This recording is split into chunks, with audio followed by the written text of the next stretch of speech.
अस्सलाम वालेकुम। आज हम सीखेंगे कि झटपट चिकन रेशा कैसे बनता है घर में। सबसे पहले मैंने यहाँ पे 2 चिकन के लेग पीस लिए, उसके अंदर पानी डाल के इसको बॉईल करने रख दिया। जब चिकन गल जाएगा मैं इसको श्रेड कर लूँगी। अब अलग से पैन के अंदर मैंने 4 टेबलस्पून जितना ऑयल लिया, उसके अंदर 1 टीस्पून जितना जूलियन कट में मैंने अदरक लिया, 1 टीस्पून मैंने जिंजर गार्लिक फ्रेश मैंने क्रश किया था वो डाला।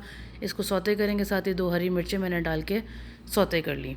अब मैं इसके अंदर एक दरमियाने साइज़ का प्याज लूँगी चॉप, उसको हल्का सा सौते करेंगे। साथ ही मैंने एक दरमियाने साइज़ का टमाटर चॉप वो डाला, इसको अच्छे से भून लिया। अब मैं इसके अंदर मसाले डालूंगी जो कि है 1/2 टीस्पून कुटी लाल मिर्च, 1 टीस्पून मैंने ताज़ा भुना पिसा धनिया इस्तेमाल किया था, 1/2 टीस्पून सॉल्ट, 1/2 टीस्पून इसके अंदर हल्दी और 1 टीस्पून मैं इसके अंदर भुना पिसा हुआ फ्रेश मैंने ज़ीरा लिया। अब मैं इसके साथ ही चिकन डाल दूँगी जो मैंने श्रेड किया था। ये जो पानी है ये इसी की यखनी है। इसको हल्का सा भून लेंगे कि इसका पानी जो यखनी है वो खुश्क हो जाए। अब मैं इसको डिश में निकालूँ और अब हम लेयरिंग करेंगे। दही की हमने इसके ऊपर लेयर लगानी है इस तरीके से, और ये वाली डिश हम दोबारा रीहीट नहीं करेंगे, ना माइक्रोवेव करेंगे ना कुछ, क्योंकि ये दही पानी छोड़ेगी।